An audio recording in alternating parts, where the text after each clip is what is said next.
Toby from Heavyweight MMA with a couple of the lads today that are fighting on Eternal 72 on the Gold Coast, Diego Pereira and Justin Van Heerden, both fighting together for the Featherweight title, so it's a big one.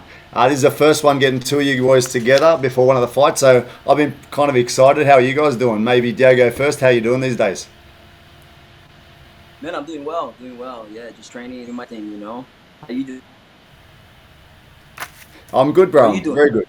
Yeah, I'm very good, man. I'm trapped over in That's China good. in a lockdown because we don't move in this part of the world. You guys have moved on with life, and I'm still trapped. But yeah, it's all good.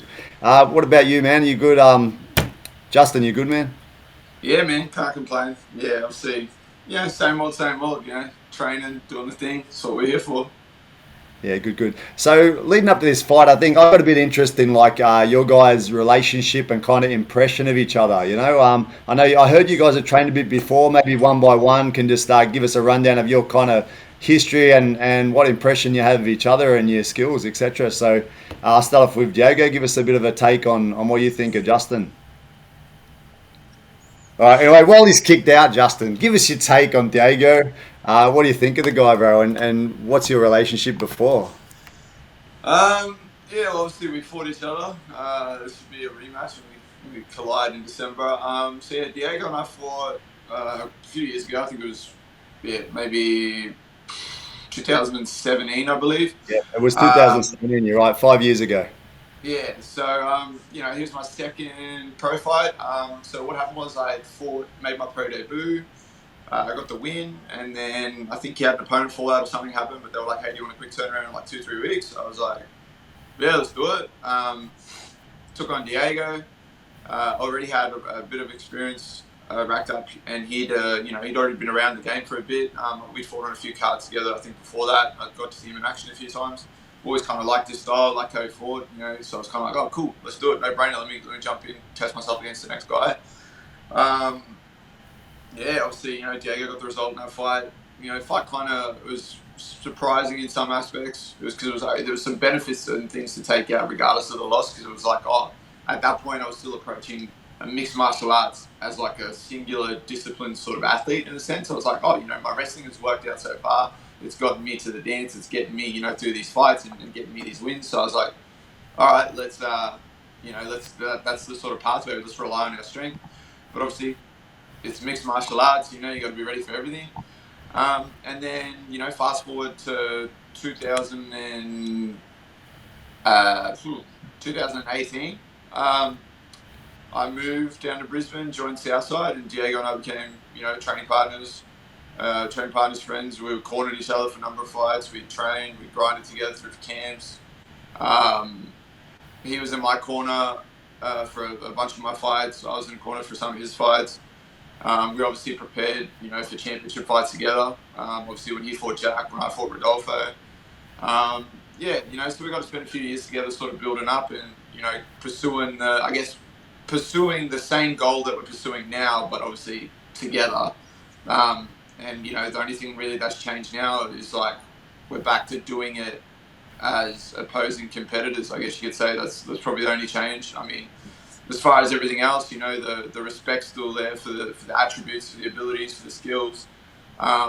Diego's a likable guy, obviously, and we have our history, but like in terms of outside of that, yeah, we're just back to being competitors, right? We're back to being guys that are chasing the same thing. We're back to, fighting for, like, if ever this fight was going to happen again, it was going to be for a title or something, something major. We weren't just gonna run into each other for the sake of it. Now we're fighting in the Gold Coast. We're fighting for the featherweight title. We're coming off wins.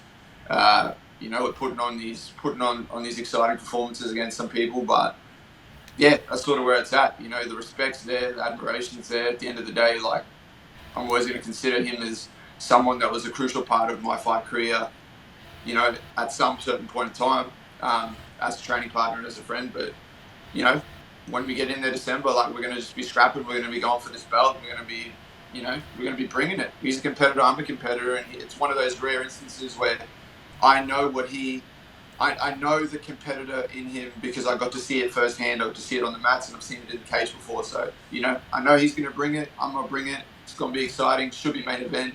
So, yeah, here we go. Bro, Diego was in for a second, now he's out again. What I want to ask you, man, like that fight was 5 years ago. It's a long time. You Yeah. look good in parts of the fight, man. Obviously, you look strong in that clinch. You looked physically, you look stronger in a way. How is it to get back to fighting the same person when you are finished in a fight, man? Like psychologically. I mean, if it was like if we were having a rematch like in the same time, like in a shorter timeline, it'd be, I suppose, yeah, it'd be like if you're talking about, like, for example, you look at Cody Garbrandt versus TJ Dillashaw. If it was that sort of scenario, yeah, obviously those are that's gonna play a factor. You're gonna be, it's in quick succession or whatever, and you're gonna be sitting there going, oh man, like I just lost to this dude, and I got to fight him again. You probably haven't even had the time to make the adjustments and improvements and uh, I guess changes. But being that it was like 5 years ago, yeah, it's not really. It's a like I'm a. It's like obviously like I said the respect and the admiration for the abilities are still there, but the approach to the fight's a fresh sort of take because obviously I'd be doing myself a detriment if I come into the fight thinking that the person I'm fighting is the same dude from 5 years ago. Like it's not possible. A lot's happened in that time. We both had numerous fights. We both had numerous sort of wins. We've had losses. We've had highs, lows, setbacks. We've done a lot of growing up as men too. I'd say outside of the cage, both of us. We both had changes outside of in our lives. But yeah, I'm expecting a fresh fight and a fresh, I guess, a fresh challenge when I step in there in December. Hey, Diego, you back on? You good? And I'm here, but fuck, bro. I'm so sorry. I don't know what's going on. It's Nah, no worries, just bro. It seems good going now, so don't out. mess with it, and we should be all right. Hey, bro. So, bro, your last fight against you fought against Muhammad Alavi, man. He looks like a slick ass fighter, bro. I was very impressed with your performance because he looks like a gunman. Like that was a risk getting in with a guy like that, right? Like he's a mad fighter. He's got skills in different areas. Looks sick with the grapple as well as a stand up, right? Yeah, no, obviously, Lavi's a talented fighter, man. He was undefeated coming into it. He's got a. You look at his fights. He's very explosive. When he touches people, they tend to drop and they tend to go away. Being where he's from, he's got that. He's got that wrestling background. He's got that judo background. The dude's been in combat sports for quite a few years.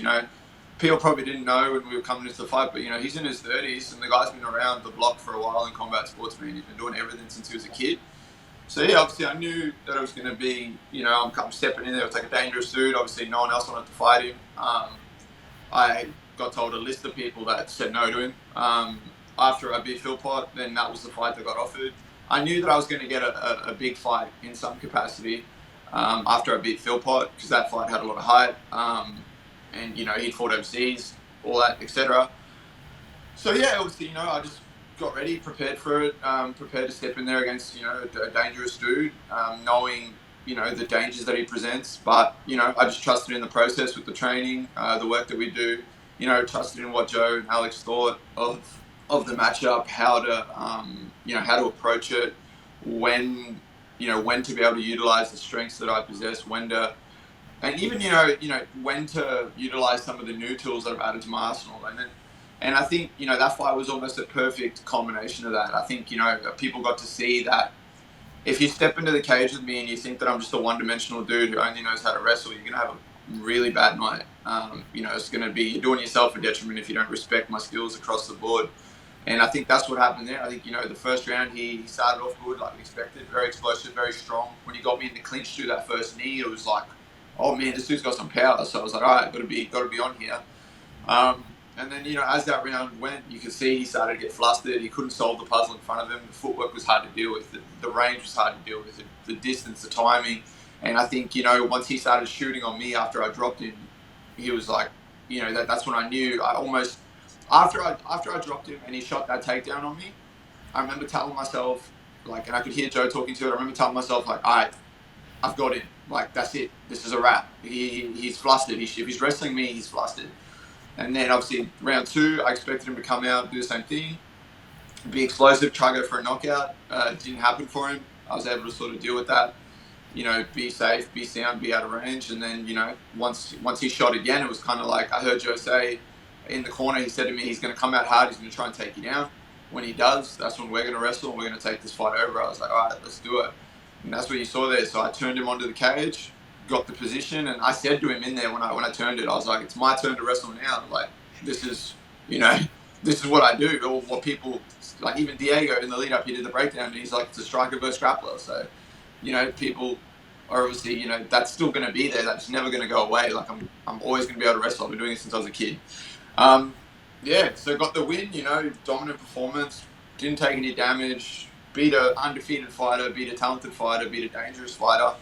And kind of set myself up to be the clear number one featherweight in the country. Because especially with Jack being off to the UFC now, like I've shown it, especially this year. And look at my resume. Like I beat everyone. That's it, man. And one thing I noticed too, obviously, like you said, you mentioned your sort of bread and butter is, the strength in the wrestling. But in the fight, you also dropped the labu with a right hand as well, right? Do you think that kind of speaks a bit for the improvements you've done over time with your striking? I mean, obviously, you've been striking the whole way along, but it's something that I've seen progress a little bit when I look at your older fights compared to now. Yeah, 100%. I mean, I guess until I came to freestyle, I didn't really have the the full sort of, I guess, understanding of certain things in that area. But like you said, every fight and every year you're trying to just build and go fight to fight and improve. And especially like if you look at this year, I feel like I've done that fight to fight, and that's going to continue to happen because you're just continuing to work, you're continuing to trust in the process and the people behind you. So it's going to come together, and you have to have like the realisticness from those people that are surrounding you. You can't be, you can't just be being told, "Oh, you're killing it, everything's going great," because it very well might not be. So yeah, I think that's why that's sort of happening, and that's why you're seeing that fight to fight. But like I said, man, like I work diligently in all areas, and it's not just that one thing you got to worry about. I mean, obviously, and at the end of the day, like if it was that was the one tool that I possessed in my arsenal, like you still have to deal with that, if you know what I mean. And I certainly wouldn't be if I was, if I was taking on someone and they were like, and everyone was telling me, "Oh, fuck, man, this dude, like with Alavi," everyone was like, "Man, he's explosive and he's got power." If I just sat there and go, "Oh, well, he's explosive and he's got power, that's all I have to worry about," I'd be doing myself a disservice, because look at the fight. The guy can wrestle. The guy, he's a well-rounded mixed martial artist. So that's how you have to approach it. Just got to be ready for everything. I mean, Bro, so I can answer the questions for him if you want. I can tell you what he'd say. okay, so Diego, what's what is Justin going to be doing to you this fight? I'm expecting Justin to come out and try and emulate the success in the areas that he had in the first fight. But it ain't gonna matter, because I'm still gonna knock his ass out. So yeah, expect me to do that in December and have a repeat of 5 years ago. There you go. That's the one, bro. Hey, you listened to your podcast with Dan earlier today. You mentioned about the mindset and something that you've taken on from working with guys like Volk and the rest of the fellas down at Freestyle MMA. Can you talk a little bit on that, like the the kind of mindset that you're creating in your in yourself and that is part of that sort of gym? Yeah, obviously, it's about doing the work and earning your place and making yourself undeniable. I think that's the big thing that's being missing, in the local scene a bit. And I've had that my whole thing, whole way through. I've had times where I couldn't get fights at featherweight, and I took those last minute, short notice opportunities, even fighting up in weight. You're taking these risks, and yeah, sometimes it worked out, sometimes it didn't, but it's all molded me to be in the position I am now, and it's all led to me walking through the doors at Freestyle, making the big move, packing up all my shit, taking my daughter, taking my family, coming down here, and then, joining this team, and that work ethic, that approach to the game, that, that hard work, earning your spot, beating everyone in front of you, making yourself undeniable, not letting opportunities pass you up. That's all kind of resonated even more since coming here. Obviously, if you look at what the boys are doing across the board, you look what Volk's done his whole career, you look where the position he's in now. I mean, it's not by accident that the number one pound for pound fighter in the world and, the number one featherweight in Australia and New Zealand at a pro level here and regionally, they're from the same gym. Like, that's because, the proof's there. Like, you just show up, you do the work, you fight whoever's in front of you, you take the challenges, you take the opportunities, you're going to have the success, and you're going to make yourself undeniable, which is what I plan to do. Like, I know that regardless of who I was going to fight for this belt, like, I'm going to go in December, I'm going to win this belt, I'm going to make myself undeniably the as number one, the best featherweight outside of the UFC in this region, and then make it pretty clear that I deserve to be fighting at a top level.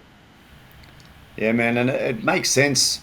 In general, it makes sense, but it makes even more sense on a smaller scene, right? Like when the problem is people look at the big scenes, I guess, and they look at things like boxing and they pad their records and they look for easy fights to build themselves up. But exactly what you said, if you do that, eventually, which you see with the boxers too, eventually they walk into a world level, world class opponent and they get destroyed. It happens quite a bit with different Aussies going and fighting in boxing in particular, but it can happen exactly the same in MMA. So as the old adage always says, like cleaning up your backyard first, right? And that's only going to help you in the future, right? And if you can't cut Yeah, it with the Australian scene, then maybe you're not the one to be fighting and representing the country, right? exactly. Like, I look at some of the stuff that I see in the sport, and I've called this out across the board. Like, you got guys that are fighting people with like even or negative records who shouldn't be in there with them in the first place, and then they're coming out claiming that they're the top dude in their weight and top dude in the country and all this sort of stuff. And it's like, man, like numbers, at the end of the day, numbers don't lie. And like the proof's there for the people doing the work. You're going to know. Like, I know when I eventually fight on like the world stage, like I'm going to be able to compete with these guys because I'm doing the work to get there. I'm putting the effort in. I'm fighting the people in front of me. I'm taking these tough challenges. I'm taking these tough fights that nobody else wants. But outside of that, I'm working with world-class fighters every day, and I have the person that is the ultimate example and beacon that I'm following every day. And, I'm doing work with these people and knowing that, if I just keep trusting the process, I'm going to get to that point, and everyone else is going to see. What I already know now is everyone else is going to get to see. And, that's not even like, it doesn't even, that's just belief in, and trust in my team and trust in myself. Like, everything that I'm doing is a direct result of the self belief that I have, but also the hard work that I do, and then the trust that I have in the team around me, and the realism in the team I have around me. Joe's not someone to mince words, and neither is Volk. They're going to tell you what you need to hear when you need to hear it, and that's how it should be. And fear, and that's what I like, and it's like a daily reality check almost in more ways than one. Whether that's verbally, intellectually, or even like physically, when Volk's dumping me on my head, punching my face in, and I have to go, okay, yep, no, we got work to do. That's it, bro. Actually, I was listening to something with Volk today as well, and I heard him say, I feel sorry for my training partners, bro. And the first thing I thought was you two lads, you and Colby, like thinking, is it a fucking chore to be with him? Is it, how is it to be training with the bro, like Volk in there?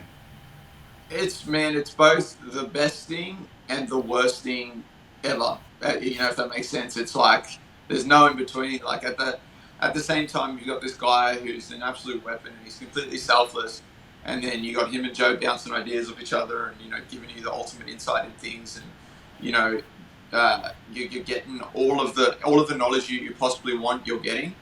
Yep. But then at the same time, you are getting those reality checks because you're trying things that you're working on and things that they're teaching you, and then you're going in there and I'm trying them inspiring. I'm trying them when I'm grappling with this guy and wrestling with this guy, and then he's just shut me down, and I'm like, what do I got to do, man? Like even on just on Friday, I was doing my spider, and like there's a bit of banter happening. It's like the first round of the spider, we're getting in there, and I heard Joe yell at the Volk. He's like, "Well, what are you struggling with him for? You're a lightweight now, and you're grappling. You're here dealing with the featherweight. And you can't even do anything to him or something." Like just joking, get a fire going. And then he just ragdolled me around like I was a small child. And I just remember thinking, "Come on, man! Like my confidence is here, and it just goes back down to here, and we build it back up, and it just goes back down." But that's the best part about it. Like I get to continually test myself, and I know when I am having small microseconds of success in any way, or things are clicking a little bit, or if I'm sparring other people, or I'm getting in there and fighting, things are working, and I'm putting on these performances and putting people away because of that. I'm constantly having to like fight an uphill battle. Because he's got me covered for technique, he's got me covered for strength, he's got me covered for size, for speed, for experience. Um, you know, so like, I mean, the only thing that I've got him covered for at the moment is he's bald and I've still got a full head of hair. That's about it. Like, outside of that, he's got me covered. So I think that's why you're seeing the improvements when I step in there and compete, because I'm daily. It's a daily battle of me trying to do the things that I like to do against someone who knows exactly how to deal with it and has got A to Z on how to deal with every little thing that you're trying to do. You know what I mean? Yeah, it's interesting too, man. Like being in that environment, that your environment, Justin Van Heerden's world is like that, where you're getting your ego checked and that. But then if you actually take it out and you go to another gym or you spar with someone that's not on Volk's level, you must feel it too, right? You must feel like, fuck, man, I can do this shit. It's just the standard of the guy that you've been training with, right? Yeah, 100%. I mean, you're always gonna. There's gonna be across the board, man. There's gonna be days where you're gonna be like you're gonna be in there going, man, like how am I even doing this sport, man? Like what is going on? And you're gonna go home after sessions and go sit in the shower for half an hour and just want to be like, what the fuck am I doing here? And then you're gonna have other days, yeah, where you're the person that's like getting in there, everything's clicking, you're on, you're firing, things are working, the things you've been drilling for the last few weeks or working on, they're finally hitting, they're sinking in, they're becoming second nature, and you're like, okay, and then you're up, you're building yourself up again, and but the ultimate sort of combination of that's when you're fighting, right? And if you look at especially that Alavi fight, like obviously a lot of the stuff in the lead up to that fight, do a Volk that's going to emulate some of the stuff that he's going to do when I'm sparring and stuff like that, and then you look at when I finally stepped in there, that's why I was able to shut down everything that he was able to do, because I have the highest level of all those attributes that he has and things that he likes to do being thrown at me, and I have to deal with it and I have to adjust and I have to utilize my game plan and what I want to do. So yeah, of course, like there's obviously I'll spar people and train with other people, and I'm gonna have that feeling where I'm the hammer and I'm not the nail in this sort of scenario. But it's like that's the cool thing about MMA, man. It's like you're getting those daily sort of doses of humbleness, and I think the people that can take those and then pick at it and go, okay, why is this happening? What do I need to do to change it? As opposed to the people that it just goes to their head and they're like, oh man, I was just having an off day or whatever. Like, yeah, you got to be realistic. Sometimes, yeah, you are having an off day. Maybe you're a bit fatigued. Maybe something's throwing you off. You didn't sleep properly. I don't know. There's things that factor in. It's just part of it. But there's some days where you just have to go, oh man, like I just need to I need to work on things a bit more. I need to break this down a bit more. Why is this happening? And then that's why you're going to get better. And that's why I think if you look this year, that's why I've finished 3 people back to back, and why from fight to fight I've become more dominant. I'm more of a threat across the board. I'm showing the improvements that I'm making. Because at the end of the day, like I know I've only been a freestyle for like maybe a short period of time, really, in the scheme of things, but my experience in MMA and my experience inside the cage and my actual time inside the cage is, there's quite a bit there already, and that's starting to apply and click to the improvements that I'm making within the doors of freestyle.